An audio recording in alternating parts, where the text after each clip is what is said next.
Mafundisho ya uhakika kutoka hapa Tan African TV.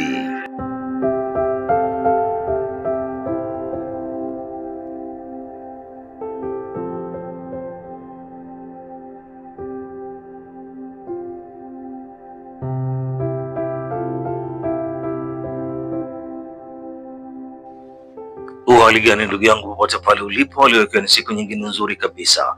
Mimi ni Simon Mzwanda katika studio hizi za Tan African TV, na leo hii tuko na mgeni ambaye tumekuwa tukijadili naye mambo mbalimbali. Awali tulijadili naye mambo ya wana wa Israeli. Wengi walikuwa wafahamu kwamba wana wa Israeli halisi ni watu weusi, na tulifanya vipindi naye hapa katika kipindi cha nyuma kilichopita, na tukathibitisha kupitia maandiko ya Biblia, tukaona pasi na shaka kwamba wana wa Israeli ni watu weusi.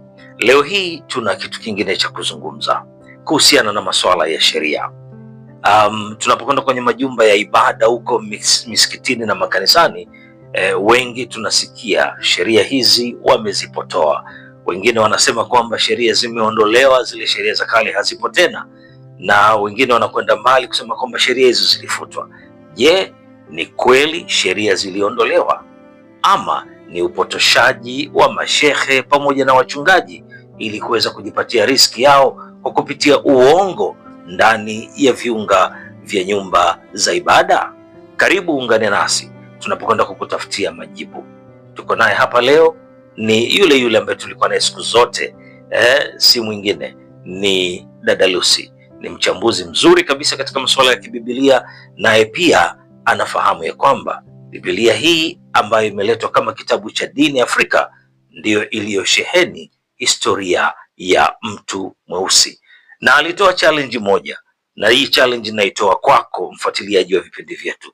Je, ulishawahi kuipata historia ya Mwafrika kabla ya utumwa? Kama ndivyo, utuandikie kwenye comment. Karibu, tuko tayari kuanza kipindi chetu, na nitamkaribisha mgeni wetu ajitambulishe, alafu kisha tutaendelea na mada yetu. Na mgeni wetu, karibu sana katika studio za Tan Africa, na wasikilizaji wetu na watazamaji pia wangependa kusikia sauti yako ukijitambulisha mwenyewe. Karibu. Shalom kaka yangu. Shalom. Nashukuru sana. Ningetaka kuwasalimia wasikilizaji wetu wa Tan Africa. Niwasalimie salamu za sheria ambacho ni shalom au amani. Amani. Asante.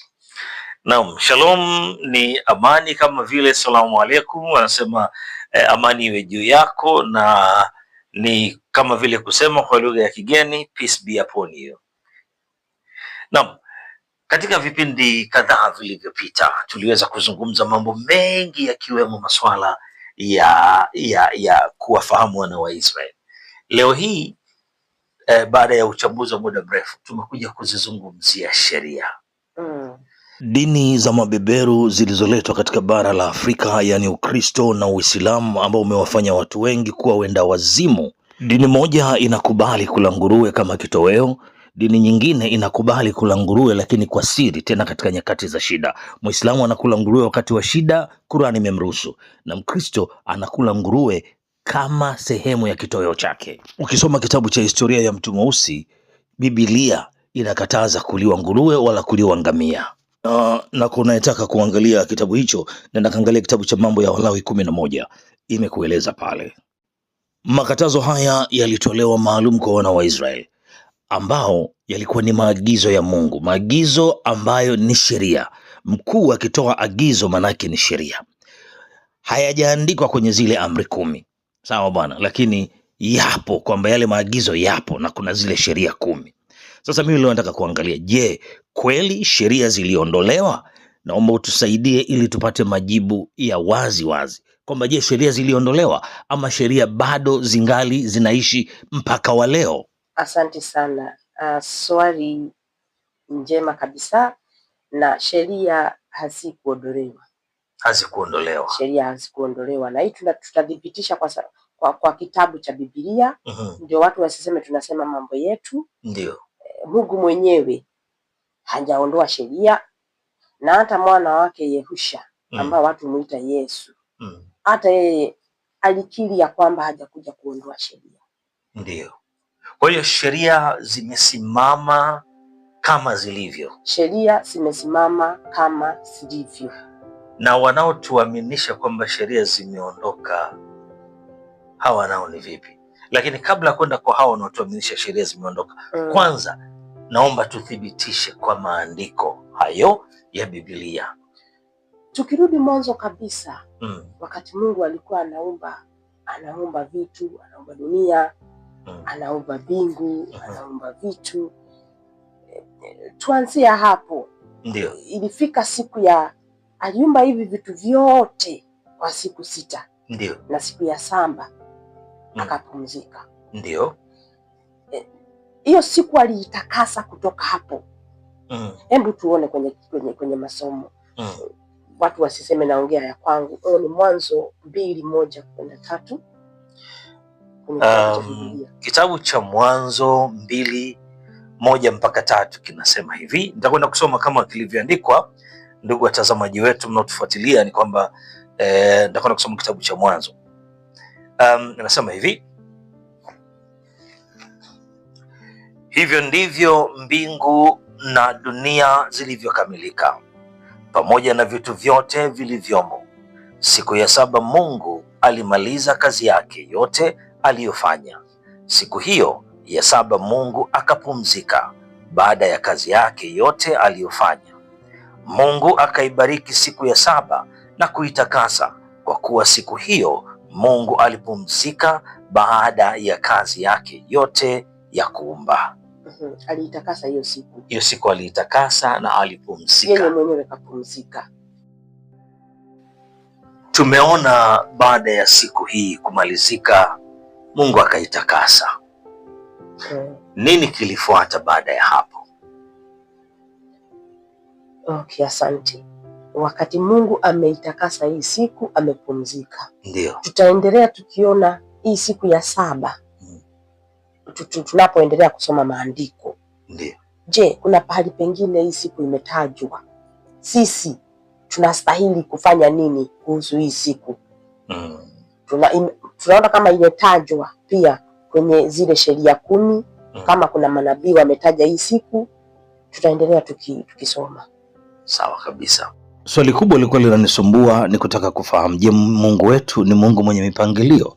Na kwa nini nimewaza hivi? Ni kwa sababu baada ya kusikia kuna mambo ya Agano la Kale na Agano Jipya.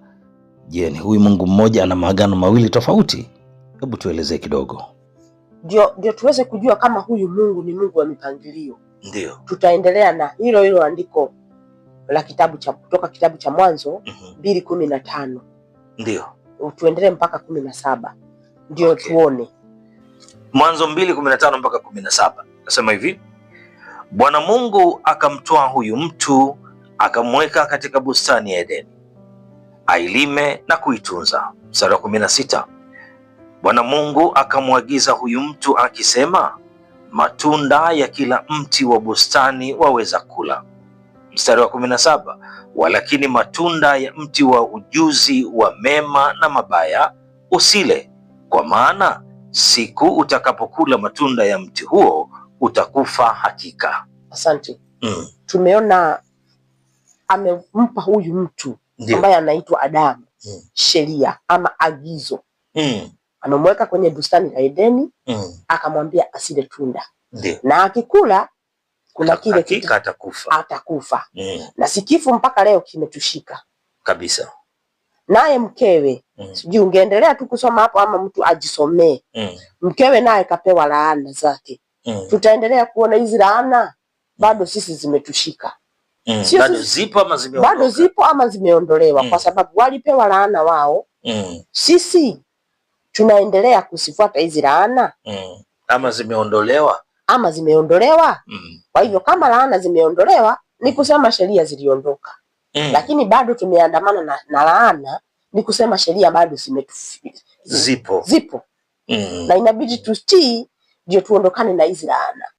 Kitabu cha Mwanzo 3:13-15 kimeeleza kuhusiana na laana aliyopewa nyoka. Kwa habari ya laana ya mwanamke ni kitabu cha Mwanzo 3:16. Mwanamke atazaa kwa uchungu. Hii ni laana na anaishi nayo mpaka leo. Mwanzo 3 mstari wa 17 mpaka 19 umebeba laana zinazomhusu Adamu, kwamba mpaka ardhi imelaaniwa kwa ajili ya Adamu. Adamu ameambiwa michongoma na miba itamzalia, naye atakula majani ya kondeni. Laana hizi mpaka leo bado angali tunaishi nazo, na ndiyo sababu mgeni wetu hapa studio anasema ya kwamba angali zile laana bado zipo, basi na sheria nazo bado zimesimama. Kwenye skrini yako ukitazama hivi sasa kuna QR code. Chukua simu yako, scan QR code, itakuleta kwenye grupu ambalo tutakuwa tunajifunza masuala haya muhimu. Hatujifunzi masuala ya dini ya mtu yoyote, kwa sababu dini ni udanganyifu, uongo na wizi. Mkoloni alileta dini kwa lengo la kumgawanya Mwafrika na aweze kumtawala, na sio Mwafrika, dunia nzima. Nikirudi kwa mgeni wangu hapa studio, na nauliza kwa niaba ya wafuatiliaji wa chaneli yetu ya Tan African TV, je, mara baada ya kula tunda Adamu hakukutwa na umauti pale pale? Kwa wageni wa Biblia wanapata tabu kung'amua kitendawili hiki. Je, una kipi cha kueleza? Okay, kama tunajua ya kwamba pale ndipo Adamu aligundua ya kwamba yuko uchi. Kuna kile kilitoka kwa Adamu na Hawa. Akafahamu ama akaja kuelewa sasa anastahili kujistiri. Ama kujificha. Ndio. Lakini kabla wafanye hilo tendo, hawakuwa wanajificha ama hawakuwa walikuwa wanaishi tu kawaida. Walikuwa wanaishi kama wanyama. Lakini kitendo kile walichokifanya, waligundua kuna kitu kimeondoka. Lakini kifo sasa cha mwili kiliwaandama kutoka hapo. Na ndio tukisoma kwenye kitabu sasa cha Mwanzo 4:8 kwenda 9. Wacha tuone kifo cha kwanza kimeanzia wapi. Haya, tuondoke kuangalia kifo cha kwanza kilianzia wapi. Tunasoma kitabu cha Mwanzo 4:8 mpaka mstari wa 9. Nami nitasoma kama ilivyoandikwa. Inasema hivi: Kaini akamwambia Habili nduguye, twende uwandani. Ikawa walipokuwapo uwandani, Kaini akamuinukia Habili nduguye, akamuua. Mstari wa 9, Bwana akamwambia Kaini, yuko wapi Habili ndugu yako? Akasema, sijui mimi, ni mlinzi wa ndugu yangu. Unaona? Sasa hapo ndipo kifo cha kwanza kimeanzia. Na Kaini kwa kumuua kaka yake, ama kwa kumuua kaka yake, naye cha kwake kilimfuata. Kwa sababu hata kuua kulikuwa ni sheria, usiue. Unaona? Na yeye akawa na hiyo dhambi sasa. Akawa amebeba hiyo dhambi. Na akawa na yeye adhabu yake. Adhabu yake imemfuata ya kifo. Kwa hiyo Mungu wakati anatengeneza, alipoumba dunia, siku ile ya 7 yeye akaitakasa na akapumzika. Alipokuja ndani ya bustani ya Edeni alimpa Adamu. Lengo la kumpa Adamu ni Adamu kwamba aishi pale milele. Adamu alipopewa lile eneo akapewa na masharti. Kweli. Akapewa na sheria kwamba ili uweze kuishi hapa, sharti ni moja tu, usile huu mti uliokuwa katikati ya bustani. Kweli. Na siku utakapokula utakufa. Na alipokula kweli alifuatwa na adhabu. Okay. Hapa tunaona kwamba huyu Mungu amesimama kwenye ule utaratibu wake. Kweli. Sawa. Sasa nataka kufahamu zaidi katika eneo hilo. Kuna maeneo mengine ambayo yanaendelea kuthibitisha huu uimara wa maagizo ya Mungu, kwamba angali leo bado yanaishi. Mengi sana. Kutoka pale tunakuja kuingia wakati wa Noa. Ndio. Watu wengi wanafahamu gharika ya Noa. Vile kulifanyika. Watu walimuasi Mungu. Ndio. Na Mungu akawaua wote. Wakabaki Noa familia yake. Unaona? Kutoka hapo sasa tunakuja kukutana na Ibrahimu. Ndio. Ibrahimu amefuata sheria za Mungu. Kuna wale watu wameenda wakitajwa. Enoch, Noah, Ibrahimu. Kuna wale watu wameenda wakitajwa ambao walisitii amri za Mungu. Na kwa kweli wanaitwa watu watakatifu. Unaona, wamezitii amri za Mungu. Sasa pahali pengine tunakuja kukuta sasa sheria zimepewa Mungu, zimepewa mwanadamu kwa wingi sasa. Kwa sababu zile sheria zilikuwa zinakuja na mpangilio. Zinapeanwa. Tunaingia kwa Ibrahimu, tunakuta ya kwamba kuna agano jingine amefanya na Mungu. Ndio. Jambo la tohara. Ndio. Na hapo ndipo jambo la tohara limeingililia. Na kutoka hapo kila mtu ambaye amezaliwa, kila mtu sasa amezaliwa kutokea katika ukoo wa Ibrahim, kutokea wakati ule wa tohara, lazima angefuata. Lakini sharti ni mpaka atoke kwenye ule ukoo wa Ibrahim.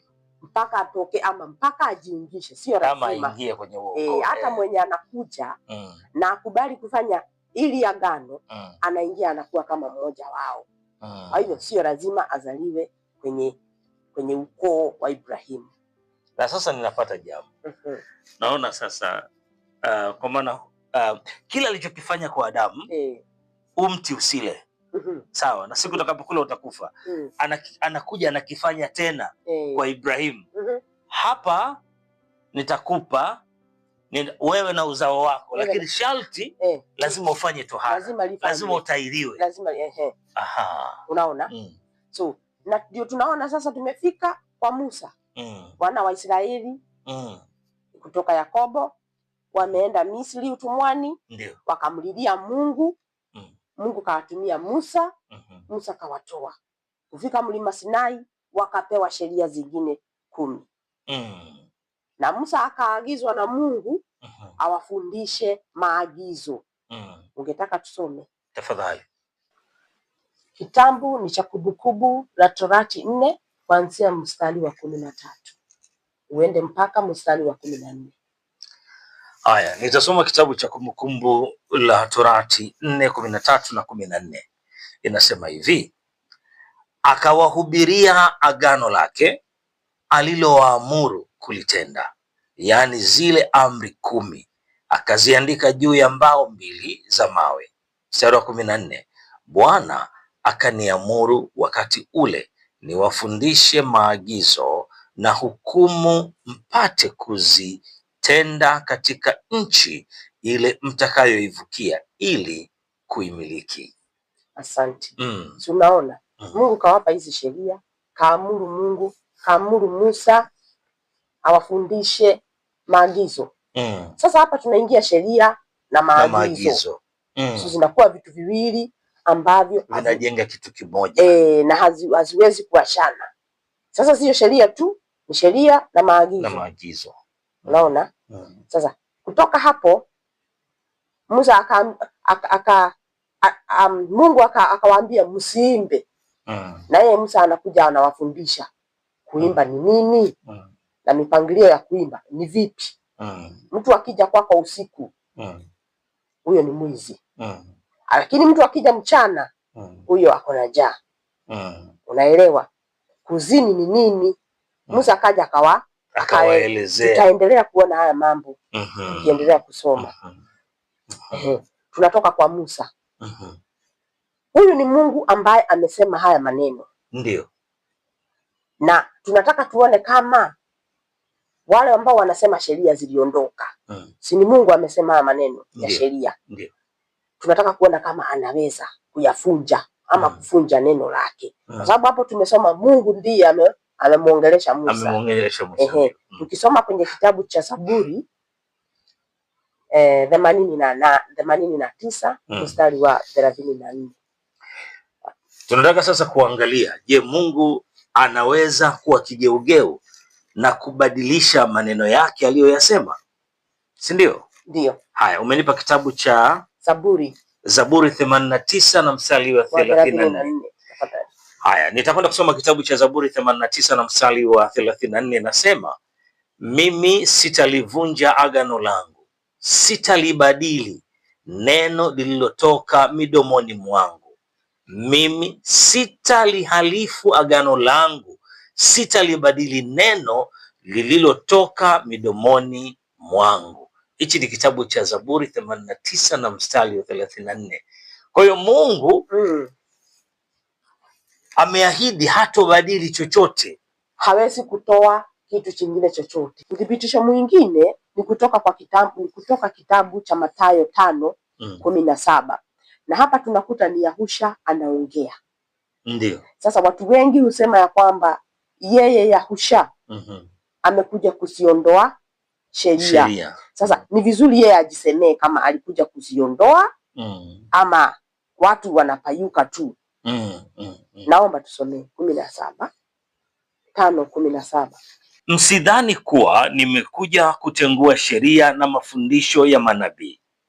Sikuja kutangua bali kukamilisha. Niendelee? Endelea. Mstari wa 18.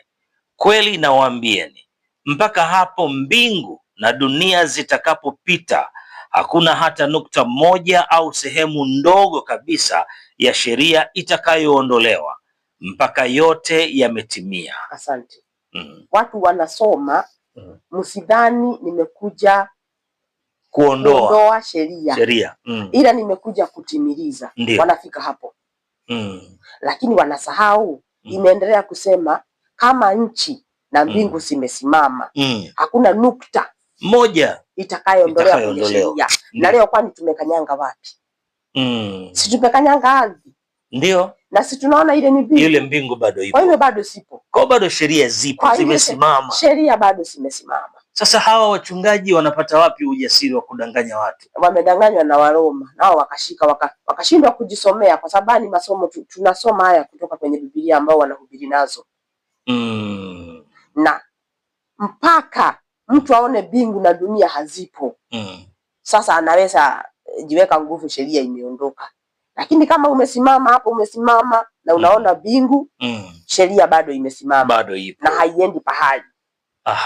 Wanashindwa, kwani kuna serikali haina katiba ama haina sheria?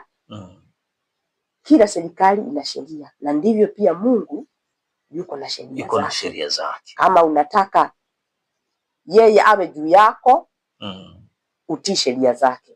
Asante sana, na napenda tu kuwakumbusha ndugu zangu wafuatiliaji wa vipindi hivi kwamba kuna QR code hiyo unaiona. Chukua simu yako, scan QR code na itakuleta kwenye grupu ambalo tunajifundisha, grupu la WhatsApp, ambapo tutapata mambo mengi kuhusiana na swala hili. Na hapa hatushughuliki na mambo ya dini ya mtu, maana tumegundua ya kwamba dini ni udanganyifu, ni uongo, ni wizi wa waziwazi. Naam, nikirudi hapa studio, tumeangazia mambo mengi. Tumeangazia mwendelezo wa sheria kuanzia mwanzo mpaka hapo tulipofika, lakini pia tumeona kumbe kuna amri na maagizo yanaambatana, haya yanakuwa ni kitu kimoja. Wachungaji ambao kwenye kitabu cha Isaya 56:11 wameitwa mbwa wasiobweka, ama viongozi wa dini wasiowafundisha watu sheria, wamewaaminisha watu wengi sana kwamba eti kuna agano la kale na agano jipya. Hii unaizungumziaje? Je, kweli tuna agano la kale na agano jipya ama ni uongo tu wa viongozi wa dini? Hakuna agano la kale na agano jipya. Wacha tuiangalie hii hoja kwenye Biblia. Alafu tuiongee kidogo. Nimetoka kwenye kitabu cha Yeremia 31:31. Nisoma mpaka nikwambie. Mwenyezi Mungu asema, siku zaja ambazo, samahani nitarudia. Mwenyezi Mungu asema, siku zaja ambapo nitafanya agano jipya na watu wa Israeli na watu wa Yuda. Agano hili halitokuwa kama lile nililofanya na wazee wao nilipowatoa kwa mkono wangu kutoka Misri. Agano hilo walilivunja, ingawa mimi nilikuwa Bwana wao. Mimi Mwenyezi Mungu nimesema, baada ya siku hizo nitafanya agano lifuatalo na Waisraeli. Nitaiweka sheria yangu ndani yao na kuiandika katika mioyo yao. Na hiki ni kitabu cha Yeremia 31 mpaka 34. Kuna sheria zingine Mungu ameleta? Naam, tumeangazia kitabu cha Yeremia 31 kuanzia mstari ule wa 31 mpaka 34. Lakini pia kuna swali baada ya kuona sheria zile baada ya kuona mabadiliko ambayo Mungu ameyaweka, swali limekuja kutoka kwa mgeni wetu ya kwamba je, kuna sheria zingine ambazo Mungu ameziweka badala ya hizi ambazo ametusisitiza katika kitabu hiki cha Yeremia 31 kuanzia 31 mpaka 34? Ngoja tuangazie. Kuna pahali Yahusha, Yesu huyu, alikuwa akizungumza na umati wa wale Mafarisayo pamoja na Masadukayo. Alafu akatokea mtu mmoja akamuuliza kuhusiana na, nadhani kama sikosei, hii amri iliyo kuu kuliko zote. Nakumbuka kuna amri kadhaa, amri mpya pale Yesu alizitoa, na hili nalo vipi, tunalizungumziaje? Inatoka kwenye kitabu cha Mathayo 22 36 usome mpaka 40. Wacha tuone hizo amri. Haya, tunaangalia hapa hichi kitabu cha Mathayo 32 kuanzia 22 kuanzia mstari wa 36 mpaka 40. Nitakwenda kusoma. Inasema hivi: Mwalimu, ni amri ipi iliyo kuu kuliko zote? Yesu akajibu, mpende Bwana Mungu wako kwa moyo wako wote na kwa roho yako yote na kwa akili zako zote. Hii ndiyo amri kuu, tena ni ya kwanza. Mstari wa 39, na ya pili inafanana nayo, nayo ni hii, mpende jirani yako kama nafsi yako. Mstari wa 40, amri hizi mbili ndio msingi wa sheria zote na maandiko ya manabii. Imesema ni msingi wa maandiko yote, msingi wa sheria zote na maandiko ya manabii. Asante. Kwa hivyo sio amri mpya. Sio mpya. Hizi ni msingi.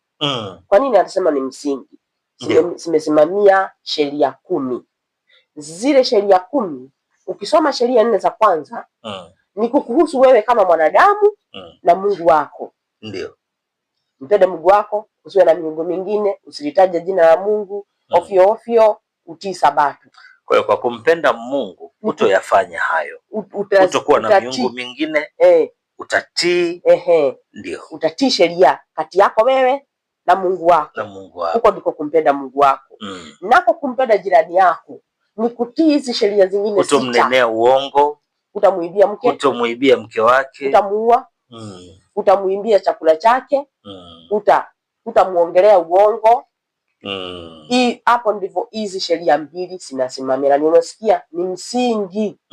Nazo zile 10 zinasimamia zile sheria zingine zote ambazo zimetajwa nyingi sana. Unaona? Yale maagizo ni sheria na maagizo. Sheria na maagizo, sawa. Zimesimamia zile zingine zote. Lakini msingi ni upendo. Ni upendo wa Mungu na mwanadamu mwenzako. Kwa hivyo hakuna sheria nyingine hapa Yesu analeta. Asante. Sawa. Sasa tumeangalia. Basi kwa leo nataka tuachie ndugu zetu watuletee comment. Nyinyi mnaoendelea kututazama, tafadhali kama mko na comment, mtushushie comment hapa ili tuweze kuona. Tumeona ya kwamba kumbe hakuna sheria mpya. Hakuna sheria mpya. Na kwa ufafanuzi ambao tumeupata hapa siku ya leo, ni wazi kwamba sheria hazijaondolewa. Na tumeona katika kitabu cha Mathayo, angali mbingu na ardhi bado vimesimama, basi na sheria ndivyo zimesimama vivyo hivyo. Una neno gani la kumalizia kwa siku ya leo? Okay, neno langu la mwisho ni kusema hivi. Kitabu cha Yohana 3:4 hatutasoma, lakini nitaisema tu basi vile imeandikwa. Kila atendaye dhambi ana hatia ya kuvunja sheria. Kitabu cha Yohana 3:4. Sura ya 3 na mstari wake wa 4. Kila atendaye dhambi ana hatia ya kuvunja sheria. Maana dhambi ni uvujaji wa sheria. Kwa hivyo dhambi, kama wewe unasema unamjua Mungu, ni kuvunja sheria za Mungu. Utakuwa unafanya dhambi. Asante. Naam, kwa namna ya kipekee ni kushukuru kwa niaba ya watazamaji wetu na wafuatiliaji wetu kutoka Kenya, Uganda, Tanzania na eneo lote ulimwenguni. Wapo watu wanatufuatilia kutoka Uingereza, wengine wanatufuatilia kutoka Canada, kila kona ya ulimwengu. Ni kushukuru sana kwa niaba yao. Jambo la pili, naamini kuna watu ambao wameshika dini zao hizi na hawataki zisumbuliwe. Hawa wanaweza kuja kuturushia mawe bila kufikiria. Lakini nataka niwaulize, wakaitafute historia ya Mwafrika kabla ya biashara ya utumwa. Jambo lingine, waichukue Biblia vizuri. Kwa nini tunaisimamia Biblia? Kwa sababu tumegundua pasipo na shaka ni kitabu ambacho hakihusiani na mambo ya dini, kinahusiana na utamaduni wa maisha ya mtu mweusi.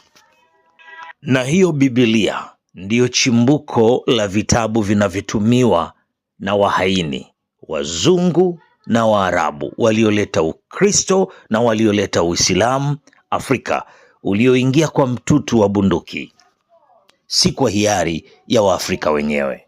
Na hawa ndio waliogeuza kitabu cha Biblia kuwa ndio msingi wa kitabu cha Kikristo, yani cha dini, na kuwa chimbuko la kitabu cha Qurani. Kufikia hapa tumefikia tamati. Nikutakie wakati mzuri.